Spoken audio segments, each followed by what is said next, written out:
여러분, 칼 바르트라는 유명한 신학자가 이런 말을 했습니다. 한 손에는 성경이요, 그리고 다른 한 손에는 신문이다, 이런 이야기를 했습니다. 그러니까 꼭 하나님의 사람이 붙잡아야 될 두 가지를 그 신학자가 이야기한 거죠. 무엇보다도 중요한 것은 성경, 바로 하나님의 말씀이겠죠. 우리 신앙의 근본이자 중심이자 우리의 길이 되는 하나님의 말씀, 성경 말씀을 항상 우리의 손에 붙잡고 우리가 이 시대를 살아가야 된다는 것입니다. 그리고 또 한 가지가 있죠. 다른 한 손에는 신문을 들으라. 신문이라는 것은 물론 이제 이 신학자는 그 100여 년 전이니까 그 시대는 신문을 통해서 세상을 보는 것입니다. 세상의 모든 돌아가는 이야기가 그 안에 담겨져 있죠. 그 신문을 들고 지금 이 시대가 어떠한지, 이 세상이 지금 어떻게 돌아가는지, 이 사회가, 이 나라가 지금 어떠한가를 우리 믿는 사람은, 성도는 분명하게 그리고 바르게 잘 알아야 된다라고 그 신학자가 이야기한 것이죠. 자, 여러분, 우리에게 적용하면 어떨까요? 한 손에 붙들어야 될 말씀은 변치 않습니다. 이건 그때나 지금이나 영원 불변합니다. 하나님의 말씀입니다. 우리가 항상 붙잡고 따라야 될 것은 세상의 다른 가치관이나 메시지가 아니라, 세상의 소리가 아니라 하나님의 말씀인 줄로 믿습니다. 우리는 하나님 말씀, 바로 이 성경을 한 손에 굳건하게 붙잡고 이 시대를 살아가야 되는 것이죠. 여러분, 말씀 꼭 붙잡으십시오. 그리고 한 손에는, 요즘은 여러분 신문 잘 안 보시죠, 그죠? 종이로 된 지면의 그 신문은 거의 사라진 것 같아요. 요즘으로 이제 비유하자면 그 신문은 뭘까요, 여러분? 우리가, 그렇죠. 우리가 세상을 보는 모든 내용이 들어있는 것, 바로 스마트폰이죠. 요즘 이 시대 사람들은 한 손에 스마트폰을 들고 살아갑니다. 사실 이게 문제가 되기도 하죠. 뭐 어린애든 젊은이든 어른이든 길을 가면서든 일을 하든 심지어는 운전을 하면서도 위험하게 그 스마트폰을 들고 있는 사람들 많이 봤는데요. 너무 여기에 빠지거나 중독돼서는 안 되겠죠. 자, 그러나 제가 말씀드리는 것은 이 스마트폰 안에 담겨져 있는 세상의 모든 것들, 그것들을 우리가 잘 분별하고 또 성경 말씀에 비추어서 오늘 이 세상이 어떠한지를 우리가 잘 알아야 된다는 것입니다. 하나님의 말씀을 분명하게 잘 아는 것도 중요하지만 이 세상, 이 시대를 잘 우리가 분별하고 잘 아는 것도 참으로 중요한 것이다, 이런 것이죠. 자, 여러분, 많은 사람들이 오늘을 위기라고 이야기를 합니다. 우리나라의 위기다, 참 어렵다. 정치와 경제, 그리고 안보, 사회, 이 몇 가지 분야를 놓고 한번 생각을 해볼까요? 지금 시대가 많이 어렵다고 이야기하는데, 정치적으로 지금 여당과 야당, 그리고 진보와 보수가 너무 치열하게 지금 갈등하고 분열하고 싸우고 있죠.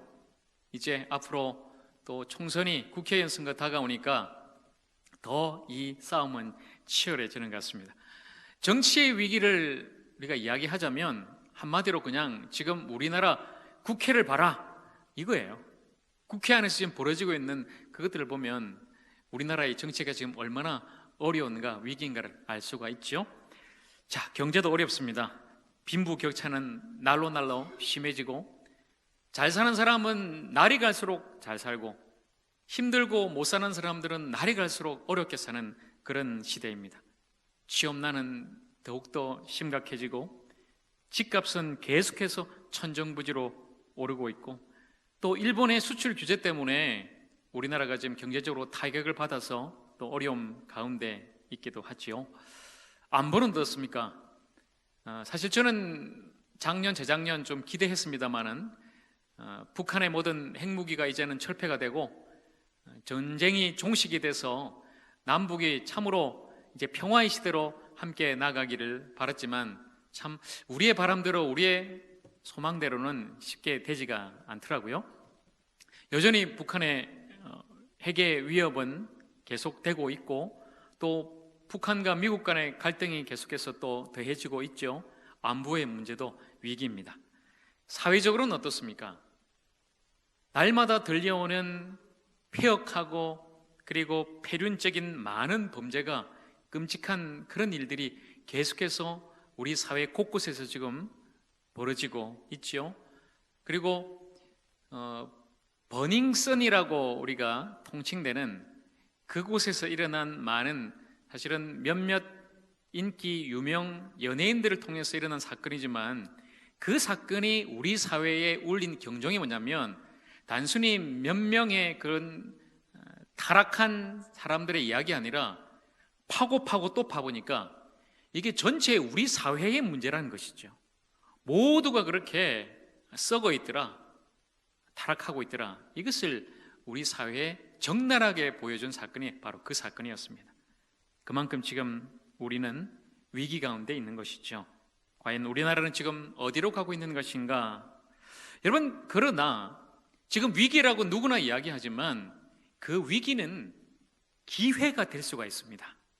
우리가 우리 자신들을 다시 돌아보고, 이렇게 잘못하고 있는데 다시 우리 성찰해보자. 우리를, 이 사회를, 이 나라 민족을 다시 돌아보는 성찰의 기회로 우리가 삼게 되고요, 또한 그 위기는 우리를 변화시키는 위기가 될 수 있고, 또한 그 변화를 통해서 다시금 이 나라가, 우리 사회가 계속해서 성장하고 성숙할 수 있는 좋은 기회가 될 수가 있다는 것입니다. 그래서 위기를 단순히 어렵다, 안 된다로만 부정적으로만 볼 것이 아니라, 이 위기를 우리는 바꿔서, 물론 이 위기를 기회로 바꾸는 것은 전적인 하나님의 역사이자 하나님의 도우심이자 하나님의 축복하심으로 이루어질 줄로 믿습니다. 그래서 우리는 기도해야 되는 것이죠. 이 나라와 민족을 위해서, 특별히 위정자들을 위해서 기도해야 되는 것이죠. 모든 부정부패와 악습의 고리를 끌어내고 이제 정직하고 바른 사회로 가는 그런 좋은 기회로 삼아야 할 것입니다. 이 위기를 기회로 바꾸는 방법, 제가 두 가지로 말씀드립니다. 첫째는 우리는 역사의 교훈을 통해서 바꿀 수 있습니다. 왜냐하면 여러분, 역사란 것이 계속해서 흘러가지만 반복이 됩니다. 그럼 이전의 역사를 통해서 우리나라의 어렵고 힘든 때 지금이겠습니까? 아니요. 참 우리나라, 우리 민족의 역사를 보면 어렵고 힘들고 위기 있던 적이 굉장히 많았죠. 그 위기를, 그 어려움을 우리 민족이 어떻게 극복하고 이겨낸지를 우리가 보자는 것이죠. 역사를 통해서 반면 교훈 삼아 또 우리가 이길 수 있다, 극복할 수 있다. 더 중요한 것은 여러분, 성경의 교훈입니다. 하나님의 말씀이 오늘 이 위기를 살아가는 우리에게 뭐라고 말씀하시는가, 그 말씀을 통해서 우리는 이 위기를 기회로 바꿀 수가 있다는 것입니다. 오늘 이 시대 우리에게 주시는, 선지자를 통해서 주시는 하나님의 말씀, 이 혼란하고 위기 시대에 선지자가 오늘 우리에게 들려주시는 귀한 메시지를 함께 나누고자 합니다. 오늘 미가입니다.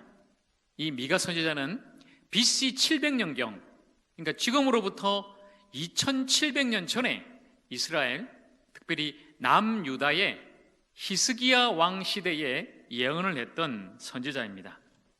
그 선지자 미가가 오늘 우리가 읽었던 이 본문 말씀 3장을 통해서 고발장을 지금 날리고 있는 것입니다. 고발장. 누구에게요? 그 시대의 통치자들, 위정자들이죠. 그리고 그 시대의 지도자들, 정치와 종교 지도자들에게 한마디로 말하면 탄핵 소추를 지금 하고 있는 거예요. 우리나라는 일전에 그 탄핵이라는 참 어려움을 겪었죠. 지금 미국도 트럼프 대통령이 국회에서 하원에 지금 탄핵이 통과가 됐어요. 물론 상원까지 통과해야 실질적으로 대통령 탄핵이 이루어지지만, 지금 이 선지자가 그 시대의 지도자들에게 고발장을 지금 전달하면서 탄핵 소추안을 지금 발의하고 있는 거예요. 자, 오늘 3장 1절과 2절, 9절 말씀을 다시 보겠습니다. 통치자들아 들으라. 정의를 아는 것이 너희의 본분이 아느냐. 너희가 선을 미워하고 악을 기뻐하여 정의를 미워하고 정직한 것을 굽게 하는 자들아. 자, 이것이 미가 선지자의 고발장이었습니다. 정의가 실종됐죠? 정의를 너희가 알아야 되는데 너희에게 지금 정의가 어디 갔느냐? 정의가 사라졌습니다. 그리고 오히려 선을 미워하고 악을 기뻐한다. 여러분, 선과 악이 있고 그리고 정의와 불의가 있습니다. 그런데 이 두 가지가 완전히 바뀌어 버렸습니다. 선을 악이라고 말하고 악을 지금 선이라고 말하는 거예요. 요즘 이 시대가 그렇지 않습니까? 뭐가 진짜인지 뭐가 가짜인지 분별할 수 없는 그런 시대죠. 진리와 거짓을 분별할 수 없는 그런 영적으로도 혼탁하고 어지러운 세상을 우리가 살아가죠. 그래서 무엇보다도 우리에게 이 분별력이 필요하고 이 분별력은 바로 하나님 말씀을 통해서 옳은 것입니다. 우리는 하나님 말씀을 통해서 이 어둡고 혼탁한 이 시대 무엇이 참된 길이요 진리인지 분명하게 알고 또 깨닫고 그 길을 걸어가야 할 것입니다. 여러분, 정의라는 것은 제가 이렇게 정의를 하겠습니다. 올바르게 인간다움을 지키는 것이다. 올바르게 인간다움을 지키는 것이 바로 정의입니다. 돈이나 어떤 권력이나 다른 것에 영향을 받지 않고 참되고 올바르게 사는 것, 누구에게나 공정한 것, 바로 그것이 정의입니다. 그래서 그 정의는 사람 위에 사람 없고 사람 아래 사람 없다는 그 가치를 실현하는 것이 바로 정의입니다. 사람이 진짜 사람답게 살아가는 것, 바로 그것이 진정한 정의입니다. 그러나 과연 여러분, 지금 우리나라는 과연 정의로운 나라인가? 이 사회는 누구에게나 공정한 사회인가? 한번 우리가 생각해 볼 필요가 있는 것이죠. 오늘 제가 여러분에게 이 정의에 대한 말씀을 전하는데 그동안에 제가 했던 설교나 메시지하고는 좀 차원이 다른 말씀이에요. 그래서 뭔가 생소하고 어렵게 여러분이 들으실 수도 있습니다만 정말 중요한 말씀입니다. 제가 두 가지를 여러분에게 말씀드립니다. 정의가 있고 칭의가 있습니다. 정의와 칭의가 있습니다. 보통 우리가 이 정의는 사회 변화를 이야기하죠. 이 사회를 어떻게 올바르게 바꿀 것인가, 정의. 그러나 칭의는 이전에 제가 작년에 구원론 시리즈 말씀 전할 때 여러분에게 자세하게 말씀드렸죠. 칭의, 바로 개인의 구원입니다. 개인 구원이 칭의라면 이 정의는 사회를 변화시키는 것이죠. 여러분, 이 두 가지 중에 무엇이 더 중요할까요? 그리고 무엇이 더 앞서는 것일까요?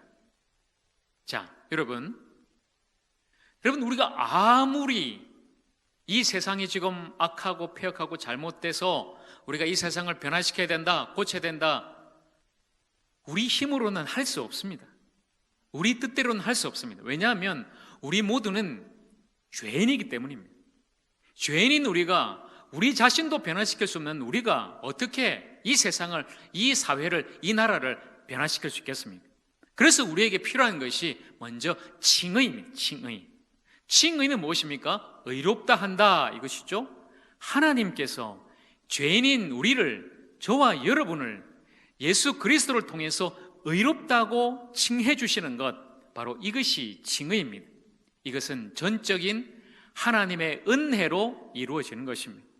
우리에게는 아무 공로 없으나 하나님께서 예수 그리스도의 그 십자가의 공로로 말미암아 예수를 믿는 우리를 의롭다고 칭해 주시는 거예요. 바로 그것이 칭의입니다. 그래서 우리는 예수를 믿고 구원을 받습니다. 하나님의 은혜로 예수 그리스도를 믿음으로 구원받는 것입니다. 저와 여러분 모두가 전적인 하나님의 은혜로 오직 예수 그리스도를 믿음으로 구원받는 이 칭의의 은혜를 모두가 받아 누리기를 간절히 축복합니다. 여러분, 그래서 정의보다 앞서는 것은 칭의입니다. 정의보다 중요한 것도 칭의입니다. 그러나 여러분, 그 칭의로 말미암아 예수 그리스도를 믿고 구원받았다면 의롭게 된 그 사람은 하나님의 정의와 하나님의 공의에 반드시 동참하게 되어 있습니다. 모두가 공평하게 함께 사는 하나님의 나라를 꿈꾸며 불의한 이 세상에서도 하나님의 백성답게 의롭게 살아가는 것입니다.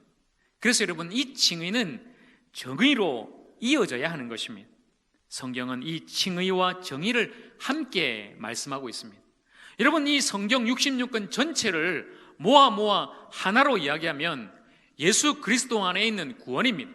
하나님께서 우리를 사랑하셔서 예수 그리스도를 믿는 자에게 영생을 주신다는 것입니다. 여러분 다 믿으시죠?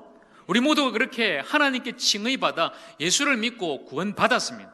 그러나 이 성경 안에는 또한 하나님의 공의에 대한 말씀이 너무나 많이 담겨져 있습니다. 우리가 그것을 외면한 채 살아가서는 안 되는 것입니다. 그저 내가 예수 믿고 구원받았다, 이제 끝, 성경 닫아, 이것은 아니죠. 여러분, 성경을 보면 이 성경 안에 하나님의 마음이 어디에 있는지를 분명하게 그리고 확실하게 많이 말씀하고 있는데, 그것은 바로 이 사회에서 살아가는 많은 약자들, 지금도 고통 가운데 힘들게 눈물 흘리고 살아가는 그 많은 사람들에게 하나님의 마음이 있다 있음을 우리는 보게 됩니다. 바로 그것이 사회의 정의인 것이죠. 여러분, 지금 현실은 어떻습니까? 일례로 제가 한 가지 말씀드릴까요? 지난번 우리나라에서 가장 큰 대기업 어딘지는 말씀 못 드리고요, 그 기업에서 일하는 한 노동자가 그 회사에서 일하다가 직업병이 걸렸어요. 그래서 안타깝게 그 근로자가 죽었습니다. 그 대기업이 그 사망한 근로자에게 지원한 액수가 500만 원이었습니다. 그러나 그 대기업이 나라의 어떤 실세, 비선실세, 역시 이 사람 이름도 말씀은 못 드리지만 여러분 다 아십니다. 그 실세의 딸에게 지원한 금액이 무려 300억이었습니다. 여러분, 이것은 정의가 아닙니다. 비단 이 일 외에도 이 세상이 얼마나 정의롭지 못한가 우리가 다 보고 있습니다. 그러나 오늘 하나님의 은혜로 예수를 믿고 칭의받은 우리가 하나님의 말씀, 이 정의에 대한 말씀을 듣는다면 오늘 우리는 이 말씀 앞에 다시 한 번 더 정직하게 서야 되는 것입니다. 내가 예수 믿고 구원받았으니까 이제 나 혼자 잘 먹고 잘 살면 됐다, 뭐 신앙이란 것이 예수 믿고 나 이제 천국 가는 것이고 내가 원하는 것 다 이루고 그냥 나와 내 가정 편안하게 건강하게 잘 살면 됐지, 여러분, 이런 신앙은 왜곡되고 잘못된 신앙입니다. 하나님은 그런 사람의 예배와 찬양과 헌금을 받지 않으신다고 분명하게 말씀하십니다. 아모스 말씀에 보면 이 아모스도 오늘 미가와 동일한 선지자죠. 너희의 절기와 성회와 번제, 소제, 화목제, 너희들의 노래소리와 비파소리 나는 다 싫다, 하나님이 그렇게 말씀하십니다. 너희들의 그런 종교적인 행위와 형식들을 나는 다 싫어한다. 너희들 진짜 내가 원하는 것이 무엇인지 아느냐? 하나님께서 말씀하시면서 아모스 5장 24절 말씀을 통해서 분명하게 말씀하십니다. 오직 정의를 물같이 공의를 마르지 않는 강같이 흐르게 할지어다. 하나님은 오늘 우리에게 그리고 이 땅에 이 사회에 이렇게 말씀하시는 것입니다. 나는 이 땅에 하나님을 아는 사람을 통하여 정의와 공의가 흘러가서 모두가 함께 잘 사는 생명의 세상을 원한다. 하나님이 그렇게 우리에게 말씀하시는 것입니다. 다시 여러분 미가로 돌아가 볼까요? 오늘 읽었던 우리 3장 11절 말씀, 미가는 그 시대의 총체적인 부패와 타락에 대해서 이렇게 말씀하고 있습니다.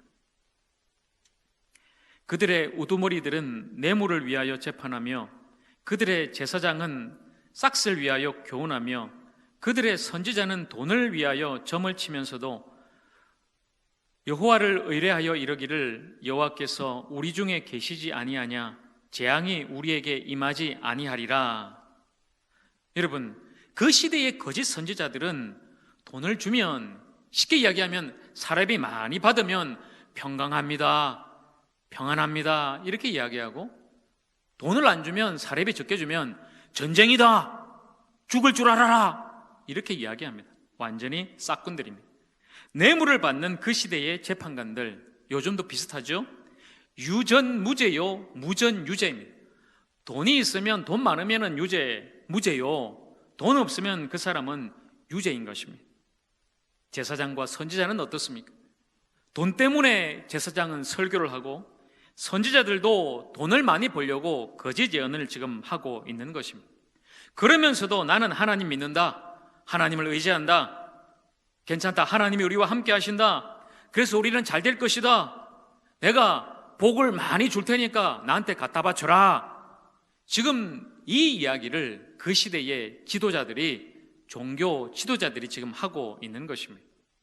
오늘은 어떻습니까? 이 시대의 모습도 여전히 동일하지 않습니까? 이 사회, 정치 지도자, 사회 지도층들, 종교 지도자들의 수많은 비리와 부정부패와 타락을 우리는 보면서 우리 스스로 너무나 안타깝게 또 부끄럽게 지금 여기고 있지 않습니까? 이 시대에도 많은 거짓 선지자들이 있죠. 비단 여러분 신천지나 하나님의 교회 같은 이단 사이비들 뿐만 아니라 복음과 신앙을 기복주의로 바꾸고 세상의 축복으로 변질시켜서 예수 믿는 것을 단순히 천국 가는 것으로, 이 땅에서 성공하고 잘 사는 돈으로 완전히 바꾸어버린 가짜들이 이 시대에도 너무나 많다는 것입니다. 또한 여러분, 정치적으로나 사상적으로도 한쪽으로 치우쳐서 국민들을 선동하고 교회와 하나님의 이름을 파는 종교 지도자들이 지금 너무나 많은 것을 보게 됩니다. 자, 여러분, 이런 상황 가운데 미가는 이렇게 선포하고 있습니다. 오늘 8절 말씀해 보면, 그러나 오직 나는 하나님의 영으로 말미암아 능력과 정의와 용기로 충만하여져서 이스라엘의 허물과 죄를 그들에게 보이겠다. 그들에게 하나님 말씀을 전하겠다.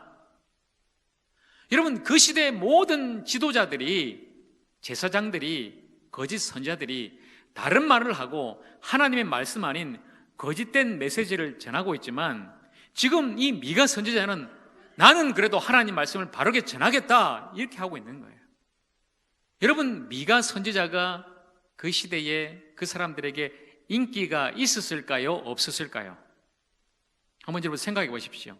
이 선지자의 이 말이, 이 선포가 인기가 있었을까요? 없었을까요?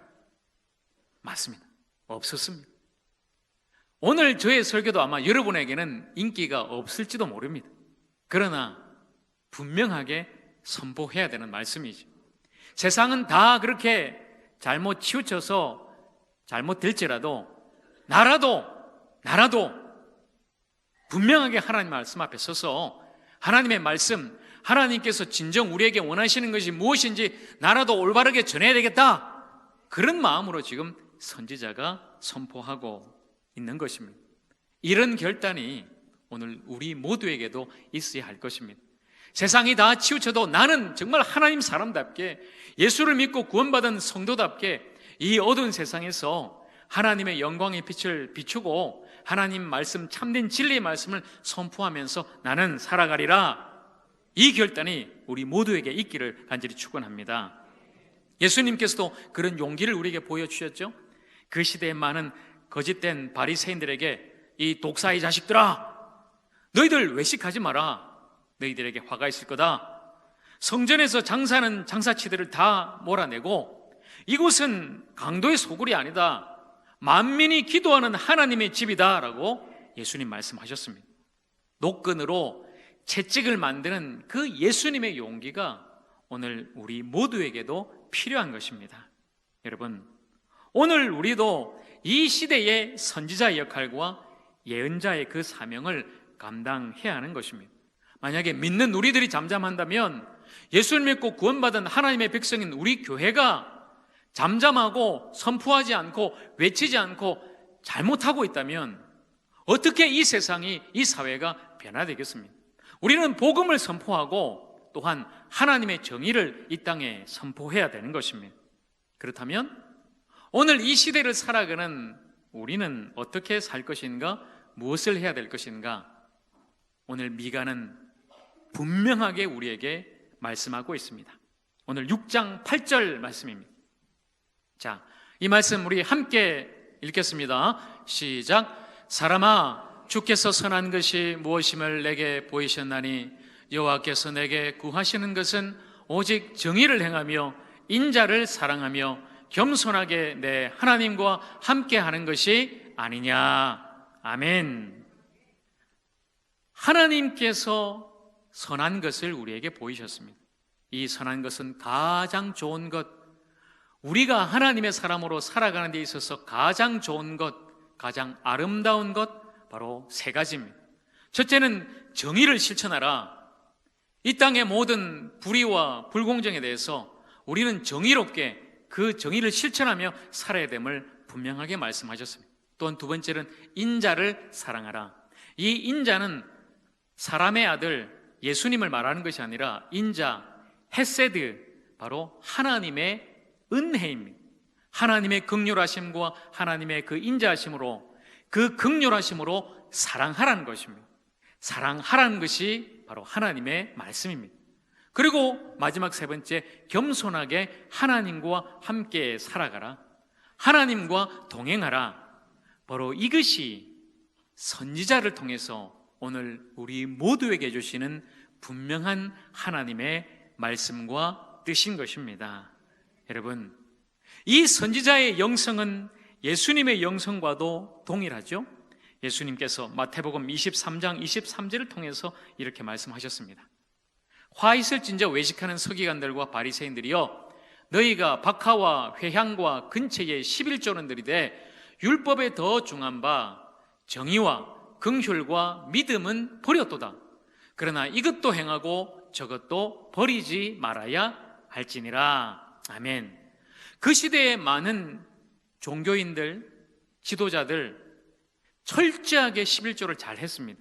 심지어 박하, 회향, 근체 아주 작은 그런 향신료마저 철저하게 그들이 구별해서 하나님께 11조 할 정도로 종교적인 모든 형식은 다 갖추면서 살았습니다. 그런데 오히려 예수님은 그들에게 강력하게 말씀을 전하죠. 너희들이 종교적인 형식적인 그런 것은 잘 지키는데 그 종교의 형식뿐만 아니라 종교의 정신, 신앙의 참된 정신도 너희들이 지켜야 되지 않느냐. 왜 정의와 긍휼과 믿음인 이 참된 신앙의 본질은 너희들은 잃어버렸느냐. 여러분, 우리가 열심히 신앙생활하고 교회생활하고 예배드리고 봉사하고 헌금하고 할지라도 주님이 정말 원하시는, 하나님께서 원하시는 참된 이 신앙의 본질과 정신을 잃어버린다면 우리 잘못하는 것입니다. 엉뚱한 것 하고 있는 것입니다. 잘못된 길로 가고 있는 것입니다. 예수님은 이 두 가지 다 버려서는 안 된다고 말씀하시죠. 11조로 통칭되는 우리의 신앙의 아름다운 그 형식 잘 해야 됩니다. 여러분, 11조 잘 하셔야 됩니다. 그러나 그 안에 담겨져 있는 주님의 말씀, 이 정의와 긍휼과 믿음, 앞서 미가가 선포한 내용이죠. 오직 정의를 행하며 인자를 사랑하며 겸손히 하나님과 동행하는 그 참된 신앙의 본질도 분명하게 지켜야 된다고 오늘 예수님은 우리에게 말씀하고 계신 것입니다. 여러분, 오늘 다시금 우리가 회복해야 될 주님의 말씀, 하나님께서 우리에게 주신 아름다운 선한 말씀, 이 땅에서 정의를 실천하며 긍휼함으로 사랑하며 겸손하게 하나님과 동행하며 그렇게 살아가는 주님의 사람들 되기를 간절히 축복합니다. 오늘 우리 모두가 꿈꾸고 만들어가야 할 세상은 과연 어떤 세상입니까? 오직 하나님의 말씀으로 세워질 정의와 긍휼과 믿음의 세상, 예수 그리스도의 복음과 생명으로 모두가 함께 사는 세상, 사랑과 정의가 함께 만나 하나님 앞에서 춤추는 세상, 모두가 차별 없이 정직하고 올바르게 살아가는 세상, 예수의 생명으로 모두가 기뻐하며 노래하는 세상, 바로 그 세상을 만들어 가도록 저와 여러분을 부르셨습니다. 사랑하는 여러분, 오늘 예수 그리스도를 믿고 구원받은 하나님의 백성인 우리 모두가 오늘 다시 한 번 더 우리에게 들려주시는, 선지자를 통해서 들려주시는 하나님의 귀한 말씀을 붙잡고 이 어두운 세상에서, 악한 세상에서, 이 폐역한 세상에서 정의를 실천하며 하나님을 사랑하고 이웃을 사랑하며 겸손히 하나님과 동행하면서 예수의 생명으로, 하나님의 생명으로 가득 찬 아름다운 세상을 만들어 나가는 우리 모두가 되기를 주님의 이름으로 간절히 축원합니다. 함께 기도하겠습니다.